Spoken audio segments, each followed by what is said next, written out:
Nous sommes actuellement dans une utilisation des indicateurs, un changement, une instrumentalisation qui fait que nous allons avoir, pour les semaines à venir, des changements de comportement, des orientations qui sont décidées par un conseil scientifique qui ne regarde plus la réalité du risque, mais qui souhaite probablement imposer d'autres schémas de pensée.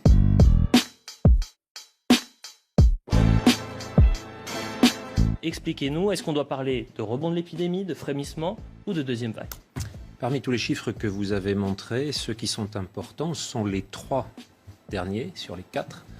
Et la communication n'est faite que sur le premier.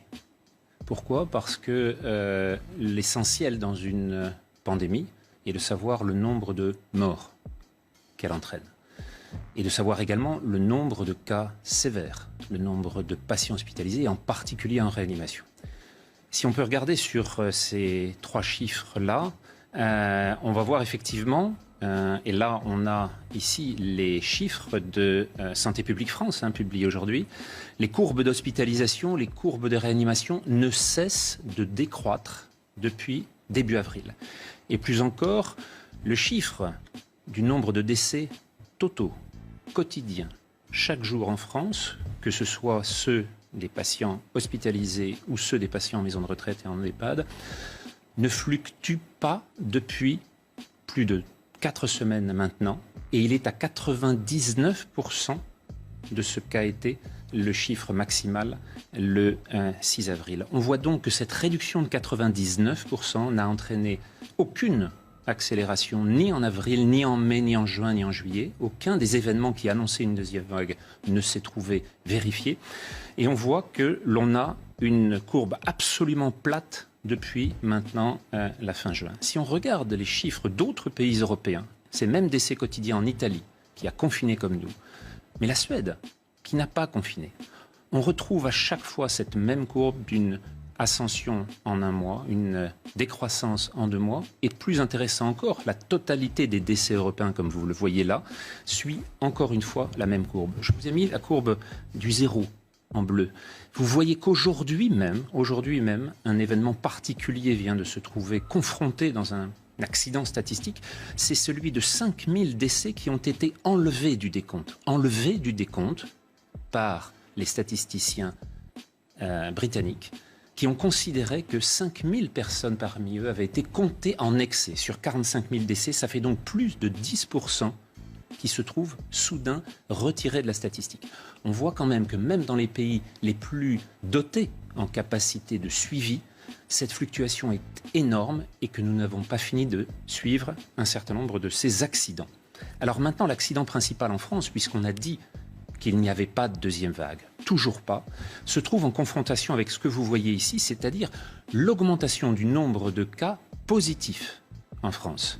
Il ne s'agit pas de patients en réanimation, il ne s'agit pas de patients hospitalisés, il s'agit de formes de sujets jeunes, asymptomatiques, qui viennent demander simplement si leur état est celle d'un sujet qui a rencontré le Covid-19, le SARS-CoV-2, ou s'il est à risque. Bien entendu, comme toujours en clinique, toujours en médecine, ce sont les symptômes qui priment, c'est la dégradation de l'état d'un sujet qui va entraîner la réaction. Or, nous ne sommes plus du tout dans la gravité, dans l'urgence du printemps, de celle de février, de mars et d'avril.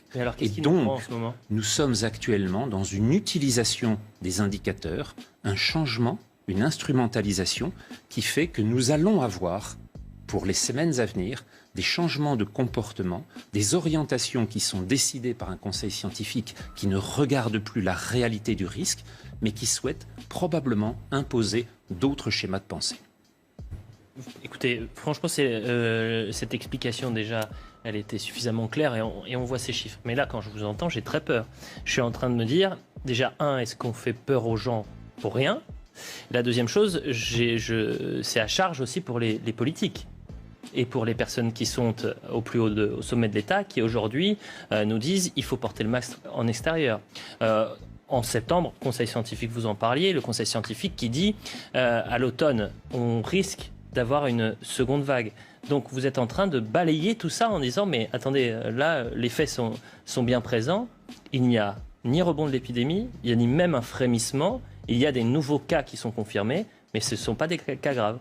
C'est absolument le cas. Et qui plus est, le Conseil scientifique, lorsqu'il nous annonce la énième deuxième vague la semaine dernière, un certain nombre de ses membres sont sur leur site de vacances.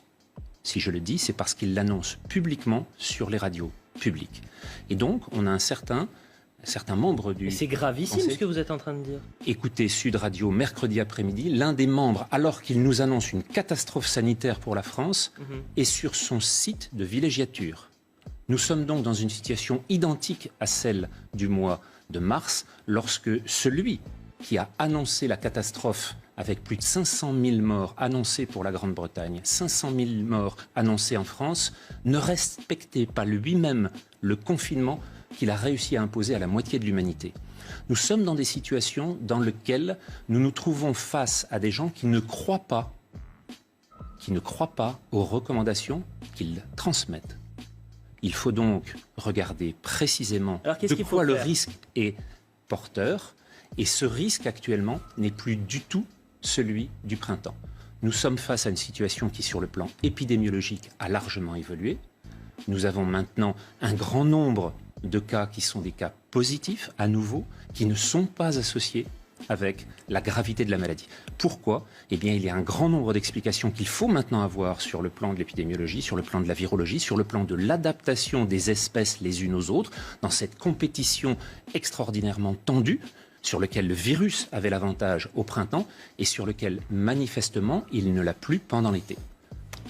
Je me tourne vers vous. Merci en tous les cas, professeur Jean-François Toussaint. Je rappelle que vous êtes professeur de physiologie et directeur de l'IRMES. Ça fait maintenant un peu plus de 6 semaines que quotidiennement on parle de ce rebond potentiel de l'épidémie. On s'alarme ces derniers jours. On a quoi ? Peut-être une dizaine, voire une vingtaine de scientifiques qui viennent sur ce plateau. Vous êtes le premier aujourd'hui qui arrive et qui nous dit... Bon, bah voilà, il n'y aura pas de... Pour l'instant, il n'y a pas de... Attention, je ne dis pas qu'il n'y aura pas de deuxième vague. Mais que pour je dis simplement, et depuis il n'y a pas de rebond de l'épidémie. C'est ça que vous êtes depuis le mois d'avril, c'est ce que vous m'aviez invité à dire sur ce plateau, que pour l'instant, il n'existe pas de deuxième vague. Or, on nous l'a affirmé pour le relâchement en avril, pour le déconfinement en mai, pour la fête de la musique en juin et pour les clusters en juillet. Il n'y a, vous l'avez vu, aucune deuxième vague dans aucun des pays d'Europe. Dans aucun des pays d'Europe. Alors maintenant, il est possible qu'il y ait une saisonnalité à l'automne. D'où viendra-t-elle ? Elle ne viendra pas du comportement des Français, elle viendra des problèmes qui sont en train actuellement de saisir l'ensemble des pays d'Amérique du Sud. Le Brésil, le Chili, l'Argentine, qui voient encore augmenter le nombre de cas et le nombre de décès. Là, en ce moment, l'épidémie est active. Si, comme pour les orthomyxovirus, c'est-à-dire les virus de la grippe, ce virus mute, s'adapte et prend une forme saisonnière, alors à ce moment-là, on va la voir réapparaître. Mais il ne s'agira en aucune façon d'une deuxième vague liée au relâchement du comportement des Français. Ce sera simplement une phase sur laquelle un virus est en train de s'adapter dans un contexte environnemental totalement différent.